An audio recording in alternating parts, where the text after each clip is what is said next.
ऐसे ही समय पार होगा। गाढ़ चिंतन, भगवदानंद, लक्ष्य की तरफ बढ़ना, ये सब नहीं हो पाएगा। इसलिए नियम लो तो कुछ समय बाद, कुछ समय में हो सकता है वर्ष, 2 वर्ष, 4 वर्ष, जैसी आपकी अंतःकरण की वृत्ति है भगवत चिंतन की, ये शांत हो जाएगा। जैसे हमारी वृत्ति काम की तरफ प्रबल होके जाती है और हम कोई चेष्टा कर बैठते हैं, अब वो प्रबल होता रहेगा, बिल्कुल शांत हो जाती है, इच्छा ही नहीं रहती। तो ब्रह्मचर्य भगवान से मिलाने के लिए परम सहायक है। ब्रह्मचर्य अत्यंत आवश्यक है, जो आज के काल में लोग सुनना, समझना और चलना बिल्कुल नहीं चाहते। बेविचार की बात सुनना चाहते हैं, बेविचार की बात समझना चाहते हैं, बेविचार करना चाहते हैं। ये हमारी कलयुगी मनोवृत्ति ब्रह्मचर्य की तरफ बढ़ना ही नहीं चाहती। जिनको भगवान ने ब्रह्मचर्य रखने का सौभाग्य दिया कि आजीवन ब्रह्मचर्य रहो, ये दुर्भाग्य नहीं है कि आपको स्त्री संयोग नहीं मिला, पुरुष संयोग नहीं मिला, ये सौभाग्य है, ये अत्यंत सौभाग्य है। जो बच्चियां मुंडन करा करके भगवान के मार्ग में, कुछ लोगों का कहना है कि स्त्री मुंडन नहीं कराती, तो जो सुहागवती स्त्री है वो भी जब भगवान की तरफ कदम रखती तो पहला कदम होता है मुंडन करवाना है। उदाहरण में माधव सिंह की पत्नी रत्नावती जी जब पहला कदम परमार्थ में उठाया तो पहले मुंडन करा के संतों के बीच में बैठ गए। और विरक्त, ये तो परमहंस बच्चियां हैं, बाल ब्रह्मचारी विरक्त सन्यासिनी, मुंडन करा करके अपने सौंदर्य का नाश करके, मुख पे रजलेप करके जो भगवत मार्ग में चल रही, इनकी चरण वंदना है। ये अहोभाग्य, सौभाग्य, ये कोई छोटी मोटी बात है आजीवन ब्रह्मचर्य रहना। यहाँ ब्याह होने पर पति से संतुष्ट नहीं रहती, साइड में 1-2 बॉयफ्रेंड और पति को कटवा के फेंक देती है। कैसे कैसे आचरण हो रहा है। ब्रह्मचर्य अत्यंत आवश्यक विषय है, इसे सहने से नष्ट किया जा सकता है, भोगने से नहीं। इस विषय को बहुत अच्छे से समझ लें। सहन कर, सहत सहत बाढ़े भगति, गृह तन गुरुहित गार। इसको किसी तरह मत छुओ, काम चेष्टा को किसी तरह मत छुओ। शांत रहो, अकेले रहो, नाम जप करो, वाणी पाठ करो, भगवत चरित्रों का चिंतन करो, शांत हो जाए, एकदम शांत हो जाता है। मतलब इतना शांत हो जाता है कि सामने भोग की सुविधा है पर आपकी इच्छा ही नहीं। इसे कहते हैं उपरति, त्याग, वैराग्य और उपरति। ये रोकने से नहीं, ये स्थिति आती है जब आप बहुत समय तक किसी भी तरह का काम संबंध इंद्रियों को नहीं होने दिया तो शांत हो जाती है। ये नियम ले लो। जो सतमार्ग में चलने वाले गलती का शिकार बन चुके हैं, जैसे हस्त मैथुन आदि का, तो कसम खा के नियम पूर्वक उसे छोड़ दो, नहीं तो आगे नहीं बढ़ पाओगे। परमार्थ में वो आपको गिराता रहेगा, और वो गिराता रहेगा तो निरुत्साहित रहोगे। ब्रह्मचर्य एक उत्साह है, जिधर लगा दो उधर उत्साह पूर्वक लग जाओगे। इसलिए सब संतों से और गृहस्थों से प्रार्थना है। शास्त्र में आया है मासिक धर्म के पत्नी के होने के बाद 1 सप्ताह तक स्पर्श नहीं, 1 सप्ताह के बाद 1 बार महीने में संयोग गृहस्थ के लिए आया है शास्त्र में, और विरक्त आजीवन ब्रह्मचर्य के लिए आया है।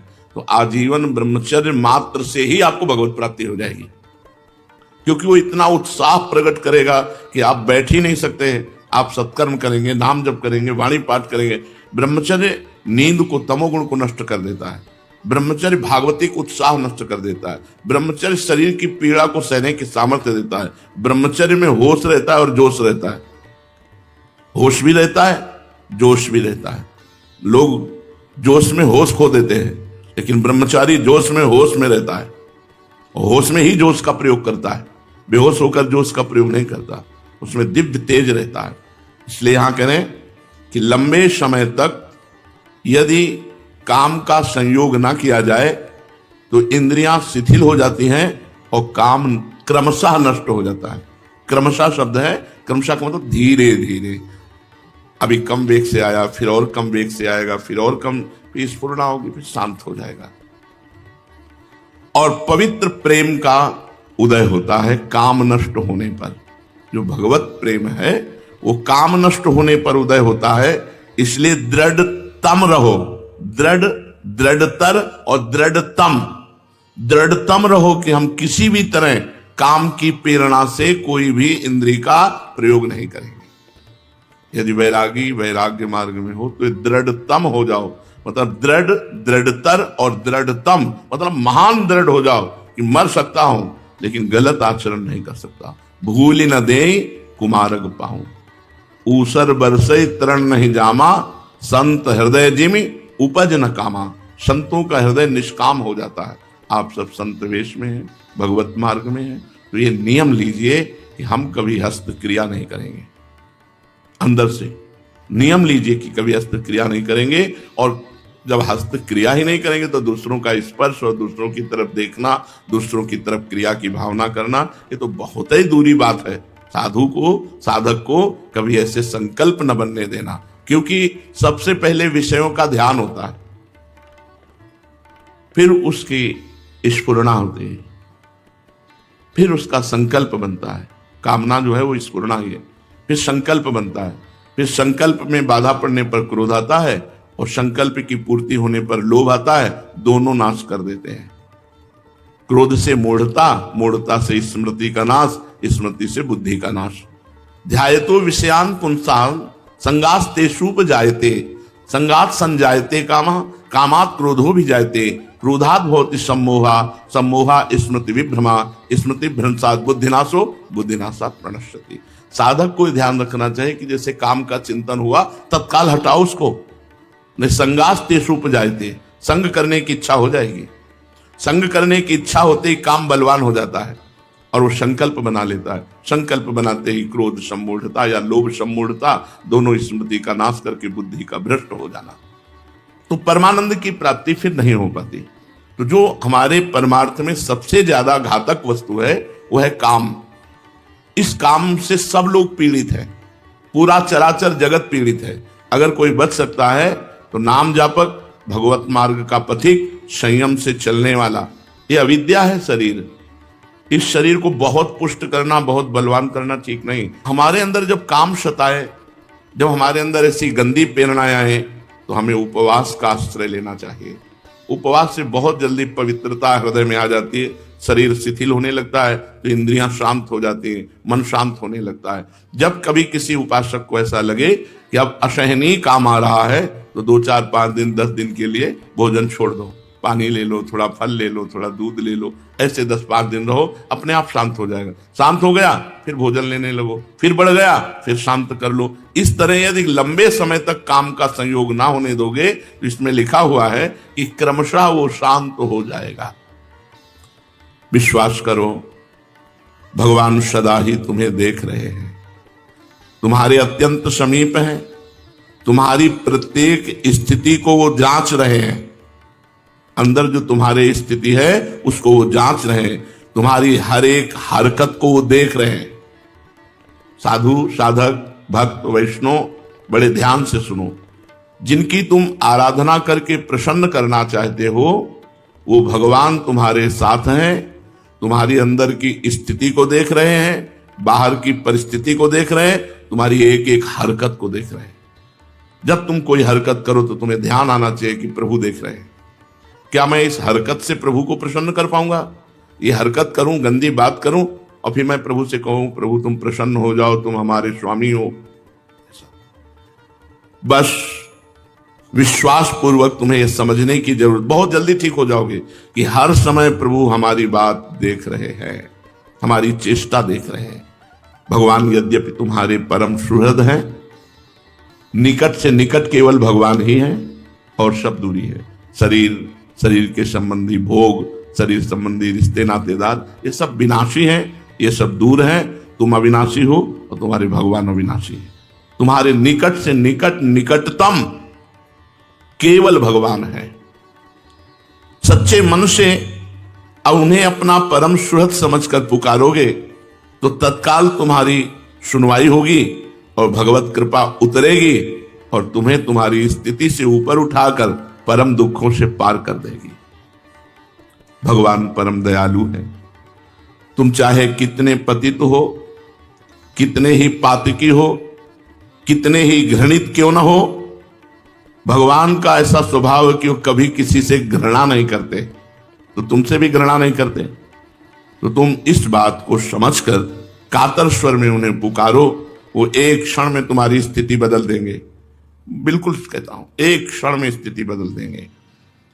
भगवान का परम आश्रय लो, अन्य आश्रयों का त्याग करके।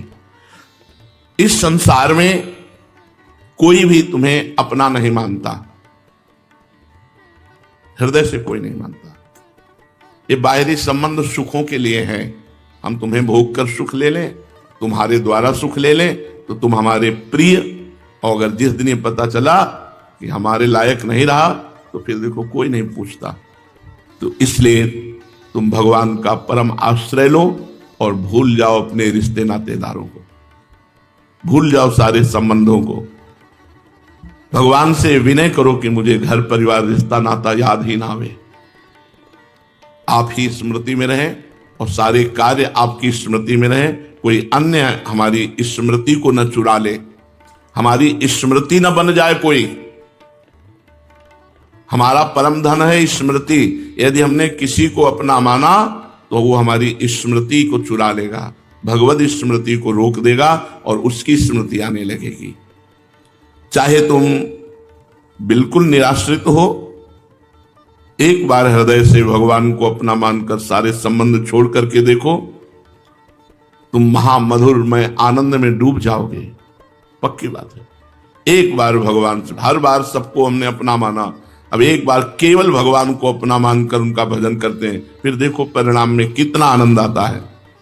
सर्वशक्तिमान भगवान, तुम्हारा दुख चाहे कितना भी प्रबल हो, संकट चाहे कितना पहाड़ जैसा हो, तुम्हारी विपत्ति चाहे किसी से भी ना टलने वाली हो, भगवान की कृपा शक्ति के सामने सब तुच्छ है।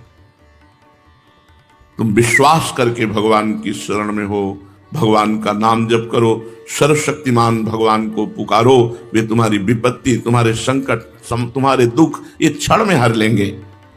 तुम्हें दिखाई देगा भगवान तुम्हारी सहायता कर रहे हैं, तुम्हें अनुभव में आएगा कि भगवान तुम्हारी सहायता कर रहे हैं, और तत्काल तुम्हारे पहाड़ से पहाड़ दुख भस्म हो जाएंगे, ढेर हो जाएंगे, धूल बन जाएंगे। पर किसी अन्य का आश्रय मत लो, केवल भगवान का विश्वास करो। भगवान सर्वलोक महेश्वर है, ईश्वरों के भी महान ईश्वर हैं। तुम पर चाहे जिस ग्रह की विपरीत दशा हो, बोले शनि 7.5 है, अमुक ग्रह हमारे विपरीत है, तो घोड़े की नाल की अंगूठी बनवाने से शनि अनुकूल नहीं हो जाएगा, राधा राधा कहने से अनुकूल होगा। भगवान सर्वलोक महेश्वर हैं, ईश्वरों के भी महान ईश्वर हैं। कैसी भी नीच कुग्रह की दशा हो, तुम और आश्रय मत लेना। हरिवंश महाप्रभु ने 2 पदों में वर्णन किया है। एक में कहा है, यदि तुम्हारा मन प्रभु श्री कृष्ण के चरणारविंद में लग गया है, तो नीच ग्रह तुम्हारा क्या बिगाड़ सकेंगे।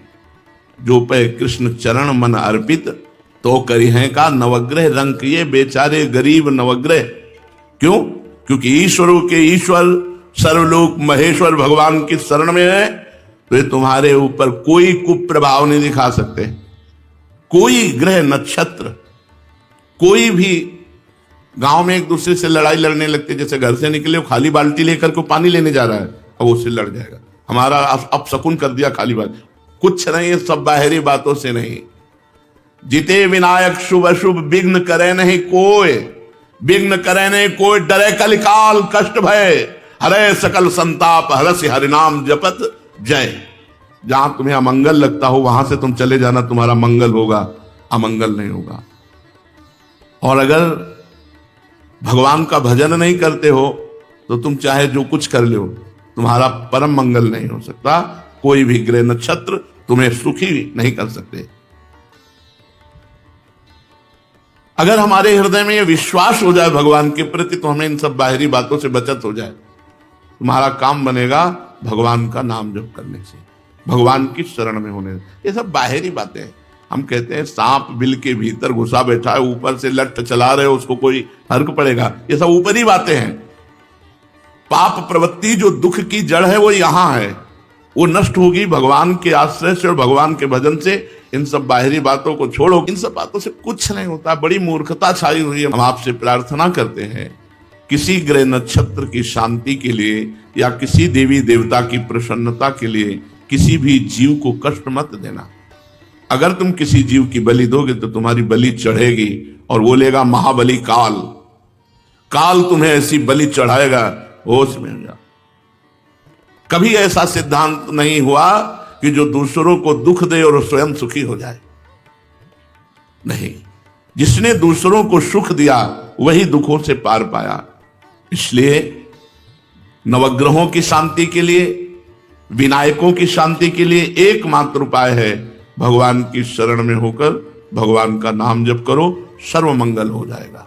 नाम जपने से हृदय जलता है, बाहरी क्रियाओं से अहम पुष्ट होता है कि हाँ हमने ये दान किया, हमने ये तीर्थ गए, हम ये, लेकिन नहीं, नाम जपने से जो हृदय जलता है वो पाप नष्ट होते हैं, मन की मलिनता नष्ट होती, जन्म जन्म के प्रारब्ध जो हमारे बुरे हैं वो सब भस्म हो जाते हैं। इसलिए जलन पूर्वक नाम जप करना चाहिए। यदि हृदय जल रहा है तो भी नाम जप करना चाहिए, प्रसन्न होना चाहिए कि हमारा हृदय निष्पाप हो रहा है, हमारे दुखों का नाश हो रहा है, हम परम सुख की यात्रा में हैं। और यदि हृदय हर्षित हो रहा है और आप पाप कर्म कर रहे हो तो रोना चाहिए। आप अपने जीवन को दुख और संकट में डालने वाले हैं, आप ऐसी परिस्थिति में डालने वाले हैं जहां से निकलना मुश्किल है। बिल्कुल समझ, काल बहुत बली है और वो किसी की नहीं मानता। एक बड़ा धनी परिवार था, जब हम बच्चे थे गुरु आश्रम में, तो उस समय उन्होंने एक बड़ी गाड़ी खरीदी थी। बड़ा हर्ष मनाने मंदिर आए, भोग लगाया, बांटा और खूब आनंद मना रहे थे, सजी गाड़ी और सब। अकेला लड़का था उनका। वहां से ढूंढी घाट गंगा जी है और एक बहुत बड़े संत का आश्रम है, वहां वो जा रहे थे। बस खाई में गाड़ी गिरी और सब बच गए, अकेला लड़का मर गया। अब वो शोक का तूफान आया जो गाड़ी के हर्ष से नहीं पूर्ण होने वाला था, क्योंकि कुल का दीपक ही चला गया। काल महाबली है, बहुत सावधान। भगवान की शरण के बिना बाहरी भोग लगाने से भगवान प्रसन्न नहीं होते। आप कह सकते हैं कि वो मंदिर में भगवान के गए और भगवान को भोग लगाया। आप करो पाप और उस पैसे से भगवान को भोग लगाओ तो भगवान भोग पाएंगे क्या? भगवान क्या कहते हैं? भाव का भूखा हूं मैं। भगवान ने तो नहीं कहा कि मैं लड्डू पेड़ा का भूखा हूं। तुम करो पाप, मनमानी आचरण करो, सोचो लड्डू पेड़ा का भोग लगाकर हम भगवान को अपने पक्ष में कर लेंगे, तो ऐसा कभी नहीं पाया गया। जब पाया गया तो अकिंचनों के पक्ष में भगवान मिले। जो भगवान को समर्पित चित्त नाम जापक, उन्हीं के पक्ष में भगवान रहे। नहीं तो धनी मानी लोग भगवान को खरीद लें, गरीब लोगों को भगवान कभी मिले ना। लेकिन जब मिले भगवान गरीबों को मिले, अकिंचनों को मिले, असहायों को मिले। जो आर्त भाव से भगवान की शरण में गए उन्हीं को भगवान मिले। तुम निकृष्ट कर्म में अगर फंस गए हो और उसका फल भुगताने आ चुका है तो कोई देवता या कोई महाबली पूरे विश्व का तुम्हें नहीं बचा सकता। अगर बचा सकते हैं तो भगवान। हमसे निकृष्ट कर्म हुआ, वो हमें फल देने के लिए प्रस्तुत हो गया, अब हमें बचा सकते हैं तो सिर्फ भगवान बचा सकते हैं, दूसरा कोई नहीं बचा सकता। भगवान को पुकारो। बड़े से बड़ा देवता या दैत्य या ग्रह या नक्षत्र या भूत या पिशाच, कोई भी हो तुमसे डरेगा। तुम भगवान के हो इसलिए तुमसे डरेगा। हृदय से भगवान की शरण में हो जाओ। इन भूत पिशाच गलत ग्रह नक्षत्रों का बस उन्हीं के ऊपर चलता है जो भगवान का आश्रय लेकर भगवान का भजन नहीं करते। जो भगवान का आश्रय और भजन करते हैं उनके ऊपर कुछ नहीं, जादू टोना। कई लोग एकांतिक में प्रश्न करते हैं कि नजर लग जाती है क्या? उनका हमारे ऊपर लगा के देखो नजर, कितनी नजरें लगी हैं।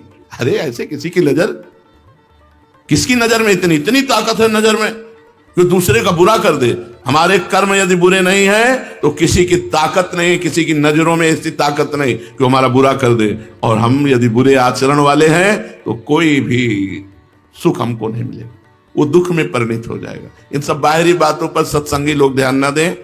ये नजर लग जाती है, बिल्ली रास्ता काट गई, वो बाल्टी खाली मिल गई, कुछ भी ऐसे, या ग्रह नक्षत्र कोई अब ऊपरी चक्कर या भीतरी चक्कर, ये सब दलित दुराएं भजन न करने वालों के ऊपर लगती हैं। भजन करने वालों के ऊपर जहां राधा राधा राधा वहां कोई बाधा ही नहीं है। भगवान पतित पावन है। जैसे सूर्य का स्वभाव ही है अंधकार नाश करना, चाहे कितना भी गहरा अंधेरा हो, सूर्य उदय होने के कुछ समय पहले ही वो नष्ट हो जाता है। ऐसे ही भगवान का नाम जापक जो है, भगवत प्राप्ति के पहले ही सब पाप ताप शोक सब नष्ट हो जाते, एक अद्भुत आनंद। वो शीतलता कहीं नहीं है जो शीतलता भजन में है। जो हृदय में शीतलता है, शांति है, सुख है, वो कहीं किसी में नहीं है। ये हम अपने छाती के अनुभव से कह रहे हैं कि कहीं नहीं, वो शीतलता, वो सुख, वो शांति। फालतू की बातों में सत्संगी लोग ध्यान ना दें। किसी जंतुर के बांधने से अगर ठीक हो जाए तो हम 2-4 किलो जंतुर बांध लें, 2-4 किलो बांध लें। एक जंतुर से ये ठीक हो जाता है तो हम 2-4 किलो जंतुर बांध लें कि हमारी दोनों किडनी ठीक हो जाए। कुछ नहीं होता, भोगना पड़ता है। हाँ, भगवान का भजन करते हो तो मुस्कुरा के भोग लोगे, संघर्ष में जीवन से लड़ करके निकल जाओगे। और भजन नहीं करते तो पीस डालेंगे, ये मार डालेंगे। एक डायलिसिस मैन आया था, कह रहा था मुझे मृत्यु दे दो, इतना कष्ट होता है, कब तक झेलूं। और कहा कि मैं आपको देख करके जी रहा हूं। आपको जब देखते हैं कि हर्षित हो, प्रसन्न हो, और आपको देख करके जो हम गलत भोजन पाते थे उसको भी छोड़ दिया, पर अब मैं मृत्यु मांगता हूं, मुझे मृत्यु मिल जाए। इतना कष्ट कब तक? यहां रोज डायलिसिस हो रहा है, रोज रोज कष्ट का जीवन, लेकिन आनंदमय जीवन। हम आपसे सच्ची कहते हैं, हमको 100 में 1% भी कष्ट नहीं। हर जैसे कष्ट में भी शरीर है तो अंदर इतनी शीतलता, आनंद बना रहता है, बस जय जय, कोई कष्ट नहीं। जीवन भर भगवान की शरण में रहे, बिल्कुल आनंद है। ये हम अपना इसलिए खोल खोल के बता देते हैं कि आप लोग इस बात को समझें कि ऐसी भयानक परिस्थिति में भी हम आनंदित हैं। फिर हृदय शीतल है, भगवान का चिंतन है, भगवान की कृपा, तो कोई परेशानी नहीं। इसलिए सत्संगी जनों, ग्रह नक्षत्र विनायक शुभ अशुभ भूत प्रेत पिशाच जितने भी हैं, कोई भी ताकत नहीं रखता कि तुम्हें स्पर्श कर ले यदि तुम नाम जप कर रहे हो। अगर नाम जप नहीं करते हो, भगवान के आश्रित नहीं हो, तो ये सब मिटिया मेट कर देते हैं। ग्रह नक्षत्र सब मिटिया मेट कर देते हैं। इसलिए भगवान भय स्वरूप भी है और भगवान भक्त भयहारी है। तिनकर काल रूप में भ्राता। भगवान से अगर विमुख रहोगे तो भय पे भय प्रस्तुत करते रहेंगे, और भगवान के सन्मुख रहोगे तो निर्भय रहोगे। आज हमसे प्रश्न किया कि आपके हर प्रश्न का उत्तर होता है नाम। नाम ही क्यों? और कोई उपाय क्यों नहीं? क्योंकि और कोई हमें उपाय मिला नहीं आज तक। जितने उपाय मिले सब अधूरे मिले, पूरे नहीं मिले। और हमको बल मिला, संतोष है। गोस्वामी तुलसीदास जी कहते हैं, छूटी बे के जतन, छूटी बे के जतन विशेष बांधे जाएगो, कोई है विष्णु भोजन जो सुधासानी खाएगो। राम राम राम जी जौलो तू न जपी है, तौलो तू कहूं जाए तिहूं ताप तपी है। सुरसरी तीर बिन नीर दुख पाई है, सुर तरु तरे तो दारिद सताई है। गंगा के किनारे प्यासा मरेगा अगर भगवान को भजन नहीं करता। कल्पतरु के नीचे तुझे दरिद्रता सताएगी। सोवत जागत सपने न सुख पाई है, जुग जुग जन्म जन्म। गोस्वामी लिखे, भटक लो जितना भटकना, एक उपाय केवल है, भगवान का नाम। अगर नाम जप नहीं करते हो, आप गंगा नहाते हो तो गंगा पाप नष्ट कर देगी, लेकिन पाप की प्रवृत्ति नहीं। गंगा नहाते हैं, बहुत लोग नहाते हैं, लेकिन क्या निष्पाप हो गए? क्या नहीं। आप किसी तीर्थ भ्रमण करे आओ, देख ले, बोले हम मानसरोवर हुआए, हम केदारनाथ हुआए, हम बद्रीनाथ हुआए, आपके पाप नष्ट हो जाएंगे, मानता हूं, परम पवित्र धाम है, लेकिन आप निष्पाप नहीं होंगे। निष्पाप तब होंगे जब पाप की प्रवृत्ति का नाश होगा, और वो भजन से होता है। इसीलिए गोस्वामी जी ने चैलेंज कर दिया, बारी मथे घृत होए बरु सिकताते बरु तेल, बिनु हरि भजन न भवतरी, या सिद्धांत अपेल विनिश्चितम बलामि तेन अन्यथा वचांस में हरिम भजनते नरा भव सागर तरंत। मैं निश्चित मत कहता हूं, बिना भजन के कल्याण नहीं हो। जितना नाम जप करोगे संशय खत्म होते चले जाएंगे, जितना नाम जप करोगे अध्यात्म बल बढ़ता चला जाएगा। भगवान भय स्वरूप भी हैं और भगवान ही भक्त भयहारी है। यमराज भी भगवान से भयभीत होता है, डर के काम करते हैं। सूर्य भी भगवान से डर कर अपनी सेवा में लगे रहते हैं। वायु भी भगवान से भयभीत होकर प्रवाहित होती है। मृत्यु भी भगवान से भयभीत होकर अपना कार्य करती है। वही जब भगवान मेरे लाड़िले ठाकुर हैं तो मुझे किससे भय, निर्भय हो जाता है। अगर निर्भय कोई है तो भक्त है, भक्त भयहारी। भगवान भक्त के भय का अपहरण कर लेते हैं। दंभ, अहंकार, काम, क्रोध, लोभ, मोह, मद मत्सर, ये उससे डरने लगते हैं जो भगवान की शरण में हो जाता है। उस पर आक्रमण नहीं करते। ये हैं जैसे हम तुम हैं, ऐसे ही हैं।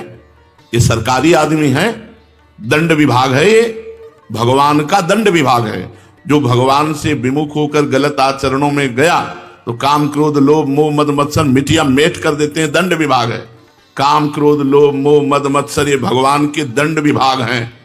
जब आप भगवान की शरण में हो जाओगे तो आपको छोड़ देंगे। ये अहंकार पर अटैक करते हैं। अहंकार रूपी जो घर है वो काम, क्रोध, लोभ, मोह, मद मत्सर का है। अगर अहंकार भगवान की शरण में चला गया तो आप बिल्कुल निष्काम हो जाएंगे। आपके अंदर अद्भुत आनंद, अद्भुत शीतलता केवल भगवान की शरणागति से। मन में इस बात पर श्रद्धा करो, भगवान का नाम कभी न छूटने पावे। फिर देखो अल्प क्षणों में ही पापों का नाश हो जाएगा, और पाप नाश होते ही त्रिविध ताप मुक्त हो जाएंगे आप। विश्वास करो, भगवान परम उदार हैं। तुम चाहे कितने भी नीच स्वभाव वाले क्यों न हो, अभावग्रस्त क्यों न हो, दीनहीन क्यों न हो, लक्ष्मीपति तुम्हें महान बना देंगे। यही तो लोग समझ नहीं पाते। लोगों को भ्रम हो जाता है। लोगों को लगता है कि जो संत जन है ये पैसा कमाने के लिए भीड़ जुटाते हैं। सत्संग सुनो, भगवान नाम कीर्तन करो, सब करो, लेकिन ऐसी भावनाओं का प्रचार प्रसार मत करो जो यहां नहीं है। यहां ना किसी से चवन्नी ली जाएगी और ना कभी भी जीवन में ऐसा नहीं हो। जिस दिन ऐसा होने लगेगा उस दिन हम आना बंद कर देंगे। हमारा उद्देश्य भगवत प्राप्ति है, हमारा उद्देश्य भगवान को रिझाना है, ना कि संसार का संपत्ति एकत्रित करना। किडनी फेल आज हम चले जाएं तो ये सब हमारे साथ जाएगा क्या? हम तुम्हें उपदेश करते हैं वैराग्य का, और स्वयं भोगों की आकांक्षा रखें। यार कितनी घृणित बात है। इसलिए खूब नाम जप करो, भगवान का चिंतन